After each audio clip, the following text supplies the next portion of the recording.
Do you have like really good memories of racing amateur and doing that whole deal, or did it get kind of tough towards the end as you got into like the factory stuff? For me, like I have the best, good memories. It was good. It's my parents were like they really tried to raise me right. Like they did everything they could to like really keep a short leash on me and not let me be just a punk ass kid. That was their goal, I think. You know, my mom homeschooled me. Like they were real strict. I mean, I had like. It was too much. They were real strict. Like, I was going to say, did that backfire when you went to California? Yeah, I mean, a little bit. But I still had, like, the same values and stuff that they gave me. I just hung out with people that had real bad reputations that kind of reflected poorly on me. Not to say I'm, like, innocent and didn't do anything bad or wasn't a little bit rough, like, in times of my life, because I was. But, I mean, a lot of dudes were. But I think I caught way worse of a rap than I really was, you know? Like, I was getting called a stoner before I ever smoked weed, like by like Steve Mathis, and like I just like, you know, like they were calling me and Lawrence like Cheech and Chong, just like talking shit on me. And I was like, I'm like, I didn't even drink, I didn't smoke, like I was just like, I might have had a little bit long hair, but not like it just. And I'm from Oregon. Maybe I just had that vibe. I'm a stoner kid, and then the people I was around, maybe, you know, a couple of them might have smoked weed, but you know, it's just I caught that rap real early, and then I don't know. Did that shit piss you off? Because if you weren't like, dude, even I thought that, like, and I'd never seen shit firsthand with you, like, doing anything, but like, I would have been like, yeah, no, fuck, makes sense. Well, I'm not saying I ever smoked weed, but no, but like back then, when I was a racer kid and I'm factory and I'm doing all this stuff, like I mean, I was getting put on drug test programs and stuff, like before I'd ever even tried anything. That's crazy. So it was just like, it's just kind of wild, and it was just kind of, it's all like in racing and all that. It's all like what people perceive of you. You know, like that. You know, if you have a bad year and it's because you're hurt or it's because of this, but you know, and people perceive it out to be something else, like your values just, it's just how racing is. So I mean, it pissed me off, but then it also motivated me, because then I'd come out swinging, you know, like I'd come out and prove everybody wrong, and then there's not a better feeling in the world than shutting people up that just are talking and talk, you know. What was it? Do you think that media started changing when you turned pro? Like, because that was sort of like we said before, I fucked that up. But before, like, your year coming out of amateurs was like one of the highest paid. You had, like you said, 9 factory dudes come out of that year. It seemed like the whole like media machine and attention on kids, because it's like the media didn't really have like attention on kids at that point, but it's like it wasn't until you guys started getting those crazy deals that it was like you literally had like grown men like Mathers talking shit about a fucking kid. Like, it's kind of weird, right? Because it's like you're fucking 17, a cunt's like 30. It's like, I get that you're a journalist, but like you're talking about a kid you don't fucking know.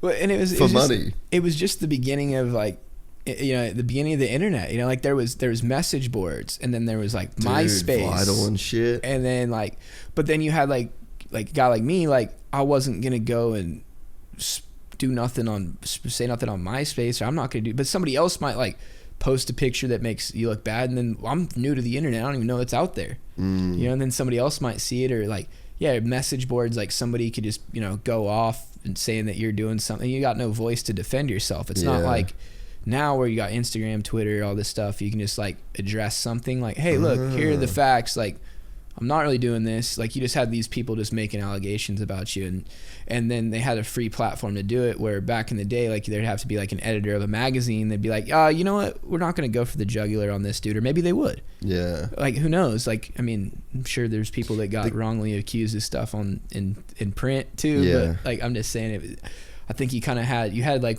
some time to let dust settle, look at it, gather your facts, and see if it's worth it. Where now it's just a press of a button. You know.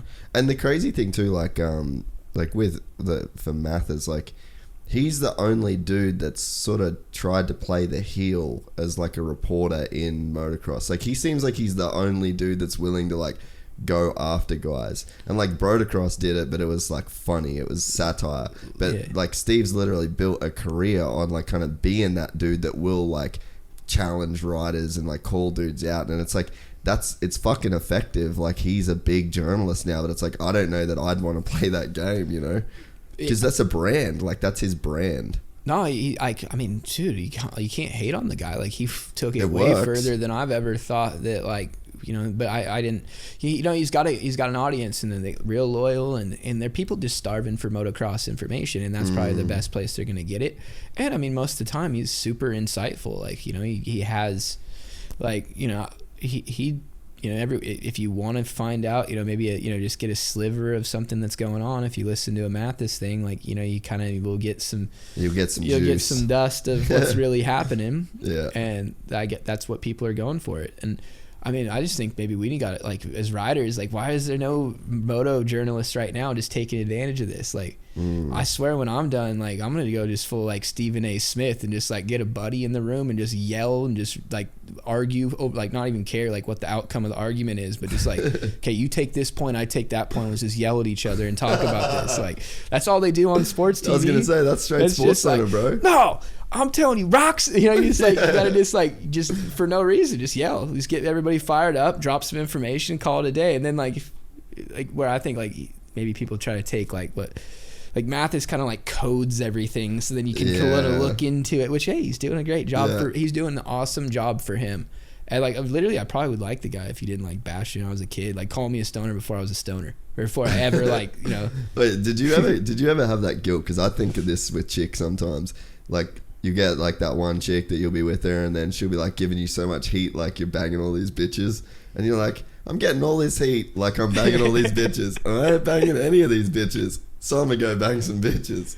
Hey, it's like the same thing. You were like, fuck that, I'm gonna go be a stoner. You want me to be a stoner? I'll be a stoner. Look, I got hurt, and I went and got my medical card. I watched way too many buddies get on the opiates and have a real hard time getting off. I mean, I had a hard time. I had to lock myself in a hotel room for a week and just sweat it out and miserable. And but you know, that's life. That's what you got to do. And those, you know, painkillers are awesome when you need them, but then there becomes a time when they're just a crutch and you don't need them. And weed for me was a huge help to get off of that stuff. And I mean, the amount of nerve pain that I was going through for months at a time, like, just calmed me down and made me sane without giving me or felt like it was making me sane to calm those nerve pains, and I wasn't taking opiates. And then, like, once you're like, you don't need weed, you just stop. It's not like there's no real chemical dependency on it. You might form a lot of bad habits, but it's way, I mean, you just stop. For me, I can just, whenever, you know. Yeah. Dude, I definitely don't have to name names, but, like, I think that whole opiates thing is, like, that's such a, like, no one's really ever talked about that shit. Like, I know a few of you guys went through, like, super heavy shit, and, like, dude, like, literally lives got ruined in the motocross community that it seems like no one really ever wanted to go there again. Like, I always sort of half even thought it was weird that there wasn't, like, reach out for support to those guys. Like, seemed like the industry sort of blackballed some dudes straight up, and it was like, fuck, man, these are kids that have been, like, in this sport forever. And it's like, as soon as there was some of that sort of stuff going on, it's like, that's it. We don't talk about them. We just, they're done. Like, there wasn't really much help, it seemed like. Yeah. I mean, I don't know if it's rough, man. I mean, you kids, you're young, you get hurt. Like, you know, you probably get your first taste of a painkiller if you're a motocross kid at, like, probably, you know, under the age of 10 or at least under the age of 14, you know. Like, you're gonna break a bone at some point before that, and then, you know, you're gonna get on something, or you're gonna be in the hospital where you're getting it, and then kids, you know, grow a tolerance for it. And then back in when I was young, I just think it was way more accessible, and nobody really thought of it as something bad. And, you know, if you stubbed your toe, but say you sprained your ankle, like, doctors wouldn't really think twice to just hook you up with a little prescription of something, and you wouldn't even think of it as being bad. Yeah. So you just take them, make you feel better. The next thing you know, like, people just like them too much. Yeah. And it's just extremely sad. And I hope, you know, it's not like, oh, like, I don't think, you know, smoking weed, that's the answer to it. But that, for me, when I had this gnarly, crazy nerve pain, that was the only thing that kept me, like, sane. I feel like was just, you know, it helped me. So everybody's different. I don't know. It is what it, like, but I don't know. At the same time, like, what do you do when, like, dudes are breaking bones all the time? You're just not going to give them stuff. Like, I got buddies that, like, damn near break their neck, like, and the doctors won't give them they won't help them with anything. So it's a double-edged sword, because they got some people that are dying and in need of pain medicine, which I still to this day think that you need it. Yeah. At times, that's what it's there for. But it just, some people latch onto it and abuse it, and yeah, it is really sad that we kind of dump these kids out. But then it's some time too, you got to want to get off of it yourself, and I think that's the hardest thing, for people that are locked in it. You gotta want it for yourself. Knowing some of the dudes that went through that stuff, because you had some of those boys were your friends too, right? What was that shit like, even seeing that stuff go down? Well, it's just you just see them, you just kind of see traits, and then unfortunately, some people that end up stealing stuff, and some people would end up just be able to maintain their habit, but just not really, it's just sad, man. It's everywhere, and it's not just racers. It's everything, and it's just a really, really sad thing. And hope everybody, hopefully everybody can figure it out soon, and maybe hopefully there's something new that helps with pain that doesn't have addictions. But I'm sure it's a double-edged sword. If you're given something that helps, you're gonna probably end up abusing it at some point. Dude, I remember because I broke tons of shit as a kid, and we'd have Panadol Fort you could get here, and then endones, which are they're a opiate, but just nowhere near as strong, man. I'd have endones when I'd break shit, and then I remember having an oxy in America one time, and I was like, dude, this shit is a fucking different deal. That felt like a hospital drug, not like a at home broken on the couch drug. And people were just going through them, and I'm just like, this is a fucking heavy deal that they can just give you that shit. Yeah, and that seemed to be the thing that took everybody down, or just took a lot of people down. It seemed like from people that were just friends that didn't ride, people that did ride. It just was a struggle, and that's a hard thing to break. And I just hope that younger kids learn from it. But then at the same time, it's cruel for the way doctors are treating people right now that have injuries, because they're not giving them shit now. Yeah. Oh, hey, yeah, your leg's hanging over there. Here's a couple Advil. Here's 5 Vicodin.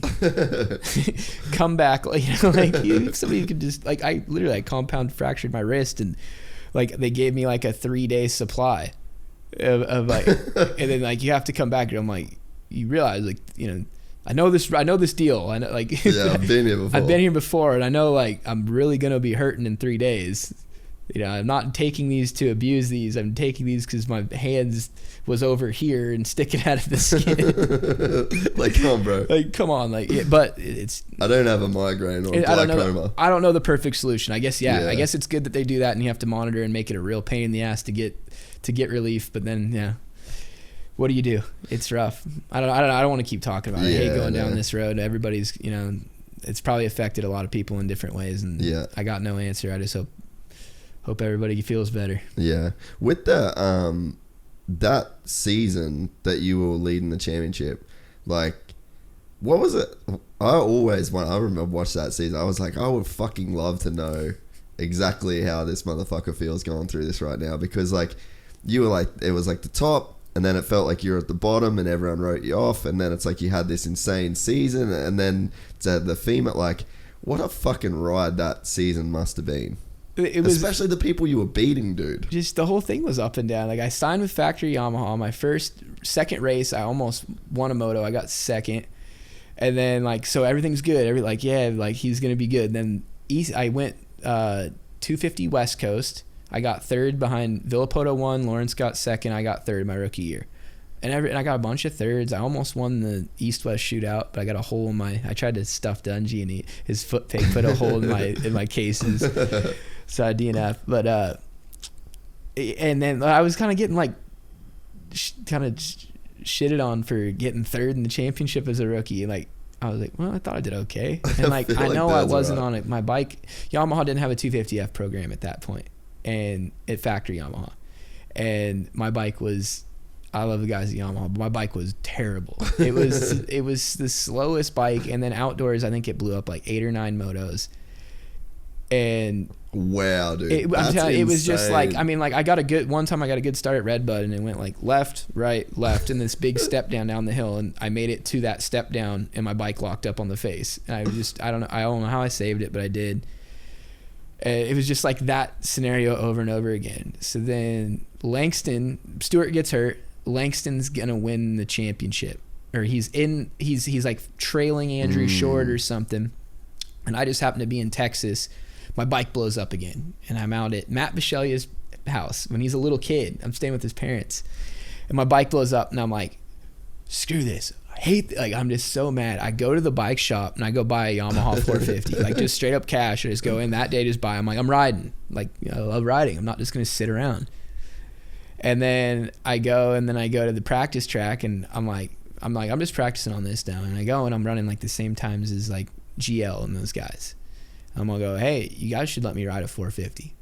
I think I'm gonna leave like I'm telling them, like, I'm gonna probably like get out of my contract. If you don't let me ride a 450, I'm out. Like, this thing's terrible. And like kind of threatened him that. And I'm making stupid money. I'm the dumbest kid. Like, I don't know how I was so cocky to like think that I could pull that off. I should have never, like, no kid in my position at 17 should be telling Yamaha, like, yeah, I'm gonna cut you guys off on this fight, however much. Fuck your millions. Yeah. I'm out, bitch. But I really was that frustrated, and then they let me do it, and then I went out, and I think I was in third the first moto, and I got a rock, hit my goggle lens, popped it out, and I DNF'd. Like, oh, you're out of shape. I'm like, all right, cool, dude. Thanks. So next moto, I get in like a first turn tangle up and come from like way back and come through the pack and pass Andrew Short on the last lap and get like Grant Langston a couple points, and then I do the same thing the next weekend. No. Yeah, and then so I kind of proved my worth. I goes, yeah, and then I just stuck to my guns. I'm like, I'm not riding 250F, not doing it. Dude, that's so heavy because you think like not just the team but Japan, like how much they would have invested in that bike. You were just like, fuck this, bro. I'm such an idiot. I'm so stupid. But yeah, so I was riding my bike during the week that I bought. And then I gave him my suspension. I'm like, yeah, just make it like this is what I said. It was like in between Supercross and motocross. And I would just go to the test track and just ride every day on my own bike. And then like I started going, they got Chad and they got Langston, they got all these guys, and I'm going and I'm like kind of like I can on do pace, this, yeah. Like, and I'm 18, just turned 18. And then I went into the Supercross series and almost won my first heat race. Chad got me like the last corner. And then I got second behind Chad, A2. And then won a race. I think I'm the youngest guy to win a race. Really? For sure on a 450. Like, that's 100%. Sick. On Ron Lachine did it when he was like 16 or something, and when it was 250s. 250s. Which, I mean, if we're being real, he's the youngest guy, but 450 they claim it. 450, yeah. We'll give it to you. But Ron Lachine's the man. But anyways, yeah. So and then won a race, got like tons of heat races, always like setting fastest times, and then it was like I kind of set myself as like the guy. Yeah. And then Lawrence got in all his trouble, and I got in a bunch of trouble. Like, I got in trouble with him, like just the dumbest things, like not even doing anything bad, but just being in the wrong place at the wrong time. Did